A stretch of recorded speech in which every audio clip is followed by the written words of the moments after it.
At dawn, the cane fields of Louisiana glistened under the first rays of sunlight. From a distance, the sprawling Grey plantation looked like paradise. Rows of green sugarcane, tall oaks lining the drive, a mansion built in fine French style, its white columns gleaming against the southern sky. To the casual visitor, this was the dream of the antebellum South. But those who lived beneath its shadow knew it was something else entirely. The master of this domain was Johnathan Grey. Born in 1789, the same year the French Revolution shook Europe, Grey grew up in privilege. His father, Thomas Grey, was among the earliest sugar planters to strike fortune in Louisiana. By the time Johnathan inherited the estate in 1812, Grey Plantation had grown into one of the wealthiest operations in the region, producing thousands of pounds of sugar shipped downriver to New Orleans and beyond. To his neighbors and fellow planters, Johnathan Grey was the image of a Southern gentleman, educated in Charleston, fluent in French, known for his polished manners and elaborate parties. His home welcomed governors, merchants, and generals. Guests marveled at his wine cellar, his silver cutlery, and the fine paintings that adorned his walls. But behind those walls, Grey's true nature revealed itself. The enslaved men, women, and children under his control called him something else: the Devil of Blood River. Unlike many masters who left daily control to overseers, Grey thrived on cruelty. He walked the fields himself, inspecting workers, and his punishments were swift and merciless. Whippings were not merely a tool of discipline, they were public displays. Grey believed fear was more effective than labor contracts or promises. Survivors later told of iron collars locked around necks, of men chained in stocks for days under the punishing sun. Grey kept what he called the pit, a dark cellar beneath the mansion where disobedient slaves were confined without food or light. Rumors spread of people never returning from the pit. One practice above all cemented his reputation. Grey owned a set of iron masks imported from Europe, devices shaped like cages, fitted over the head, with bars across the mouth to prevent speech or eating without his permission. He used them not only as punishment but as a reminder of who held power. The fields of Grey Plantation were not worked in silence by chance. They were silenced by force. What made Johnathan Grey especially dangerous was the contradiction of his image. In New Orleans society, he was praised as charitable, donating to churches and hosting lavish balls. Local newspapers printed his name among Louisiana's leading citizens.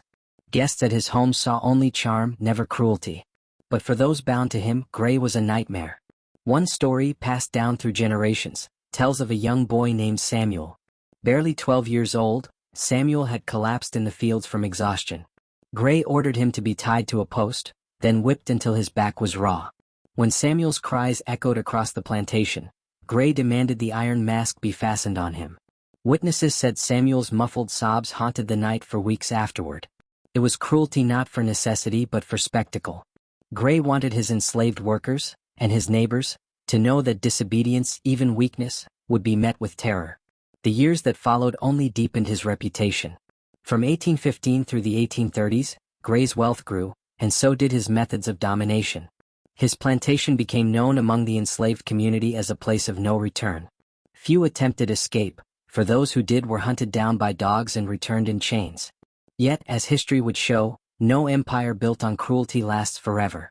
Johnathan Grey's reign would eventually collapse, not because of rebellion from below, but because of the very system that once protected him. His downfall, like his rise, was written in blood. By the 1830s, Johnathan Grey had become one of the most feared masters in Louisiana. His plantation stretched across thousands of acres, with nearly 300 enslaved people under his command. The wealth he extracted from their suffering gave him influence in politics, the church, and commerce. But power breeds paranoia. And Grey's cruelty, once the source of his authority, was planting the very seeds of rebellion. Whispers began in the fields. Quiet, hushed voices passed from worker to worker. Stories of uprisings in other states, the 1811 German Coast Rebellion not far from Grey's own plantation, still echoed in memory. Men like Charles Deslands, who had led hundreds of enslaved people in a march toward New Orleans, had been executed. But their courage lived on in whispered legends. Grey, of course, knew the danger. He had read the reports, studied the punishments, and watched neighboring plantations burn. He vowed it would never happen on his land. So he tightened his grip. Every Sunday, when neighboring planters allowed worship or rest, Grey forced his enslaved workers into drills. He lined them up in the yard, forcing them to stand in silence for hours while he inspected their bodies for marks of disobedience. He increased patrols, purchased more bloodhounds, and gave his overseers authority to shoot any man or woman caught near the river at night. Still, paranoia gnawed at him. At dinner parties in New Orleans, Grey spoke in calm tones about philosophy and politics. But back on the plantation, he paced the veranda, staring out at the dark cane fields as if they hid conspiracies. He interrogated workers for information, punishing one for the silence of many. One incident, recorded in a neighbor's journal, showed the depth of his obsession. In 1834, a small fire broke out in a cane barn. The blaze was quickly extinguished, but Grey was convinced it was sabotage. He summoned 20 enslaved men and accused them on the spot. That night, 3 were whipped until they could no longer stand. 2 more were chained in the pit. Grey declared the fire a warning, a spark that would not ignite rebellion under his roof. But fear works both ways. The same terror he wielded also inspired desperation. Among those enslaved was a man named Josiah, known for his strength and quiet defiance. Josiah had been sold to Grey after attempting escape from another plantation. Grey singled him out, determined to break him. But Josiah endured the whippings, the chains, the endless humiliation. He carried scars across his back like a map of suffering. And he began to plan. Late at night, while others slept under the stars, Josiah whispered of freedom. He told stories of Haiti, where enslaved people had risen and cast off their masters. He spoke of men who crossed the Ohio River and found safety in the north. His voice was a flame in the darkness, and though many feared even to listen, the idea lingered. Grey noticed the shift. The fields were quieter than usual, but the silence felt heavy, purposeful. Men who once cowered now held his gaze for a second longer. Women carried themselves with a defiance he could not explain. The master's cruelty had not broken them. It had bound them together. The year 1836 brought another turning point. The United States was changing. Texas had declared independence, whispers of abolition grew louder, and the economy of the South was shifting. Planters like Grey sensed the world tilting. Some doubled down on cruelty. Others prepared for change. Grey chose blood. In the summer of that year he ordered a new punishment. When a young woman named Ruth was caught stealing food, Grey commanded that she be whipped in front of the entire plantation. But instead of stopping, he forced the overseer to continue until Ruth collapsed, her body broken. It was not just cruelty. It was a message. And it worked, for a time. Fear returned. But Josiah's flame had not gone out. For every lash that tore skin, for every chain that tightened, for every scream that filled the cane fields, resolve hardened. The enslaved had learned one thing clearly: Grey would never stop. The only way to end the devil of Blood River's reign was to defy him completely. The stage was set. A reckoning was coming. It was the harvest season of 1837. The cane stood tall, thick, and ready for cutting. For most planters, this was a time of wealth, of wagons overflowing with sugar bound for New Orleans. But for Grey's plantation, the harvest carried another meaning. For Josiah and those who had quietly joined his circle, it was the season of opportunity. The plan began in whispers, simple, dangerous words traded by firelight when the overseers slept. Josiah chose only a handful of men and women he could trust. Not all were willing. Fear was as heavy as the chains they wore. But for those who agreed, silence was their greatest weapon. Their goal was not escape. Not yet. It was retribution. On a moonless night in early October, while Grey slept in his mansion with its tall white columns and locked doors, the first act of defiance began. A torch was struck in the cane fields. The dry stalks caught quickly, flames rushing upward into the sky like a signal fire. The blaze spread fast, carried by the wind, licking across acres of cane until the night glowed red. The air filled with the roar of fire and the crackle of snapping stalks. Grey awoke to shouts, the frantic barking of dogs, the clash of metal as overseers scrambled to respond. But this was no accident. Josiah and his small band moved through the confusion, armed with farm tools turned into weapons: machetes, axes, iron rods. They struck overseers first, quick and merciless. The men who had once cracked whips fell beneath their blows. For the first time, the balance of power shifted. Grey, enraged, rallied his guards. He stormed into the fields, pistol in hand, bellowing commands. The fire illuminated his face, twisted in fury. He fired into the smoke, striking one of the rebels.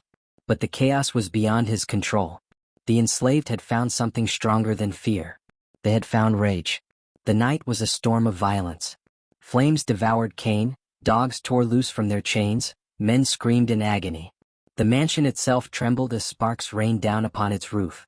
Grey fought like a man possessed, shouting that no slave would ever bring him down. But the rebellion had begun, and it would not be silenced. By dawn, the plantation was unrecognizable. The cane fields were blackened ash, the overseers lay dead or dying, and the mansion's windows gaped like hollow eyes. Yet Grey still lived.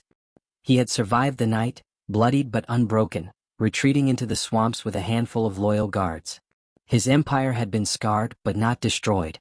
And in the days that followed, he would strike back with a vengeance that shook the parishes of Louisiana. The rebellion was not the end of his reign. It was only the beginning of a blood feud that would stain the land for years to come. The rebellion of 1837 did not end Johnathan Grey's rule. It scarred him, yes, body and pride alike, but it also hardened him into something worse. When militias from neighboring parishes rode in, Grey guided them through the smoldering ruins of his plantation with cold precision. He named names, pointed fingers, and unleashed the wrath of the law upon those who had dared to rise against him. The hunt was merciless. Men and women fled into the swamps, hoping the water and reeds would shield them. But Grey's hounds were loosed, their howls cutting through the night. Militias dragged captives back in chains. Some were hanged on the very trees they once worked beneath. Others were shot in the mud, their bodies left as warnings. And Josiah, the man who had lit the first torch, was captured after weeks of pursuit. They say Grey himself demanded to oversee his execution. In the heart of the plantation yard, before what remained of his enslaved workers, Grey ordered Josiah whipped until his flesh tore. Then, in an act that would echo in every whispered tale, Grey hung him from the great oak by the river. Josiah's body swayed for days, a grim warning to all who still dreamed of rebellion. But if Grey thought this cruelty restored his power, he was mistaken. The rebellion had been crushed, but the story could not be buried. Enslaved people on nearby plantations spoke Josiah's name in secret, passing his memory like a torch. To them he was not a defeated rebel. He was a martyr, proof that even the most feared master could be defied. Grey, however, embraced his infamy. He leaned into the legend of his own brutality. Neighbors called him the Devil of Blood River, and instead of denying it, he encouraged the name. His house became a fortress, guarded and grim. He no longer attended church in New Orleans or entertained guests. He sat on his veranda, staring out at the blackened fields, as if daring the world to challenge him again. But fear breeds isolation. His overseers quit one by one. Business partners withdrew. The plantation, once thriving, fell into decline. Grey had won his war but lost everything else. By the time of his death in 1845, the mansion was rotting, the cane fields overgrown, the land cursed by whispers. Some said Grey still walked the riverbank at night, his shadow stalking the earth he had drowned in blood. Others claimed the cries of Josiah and the rebels could still be heard in the wind through the cane.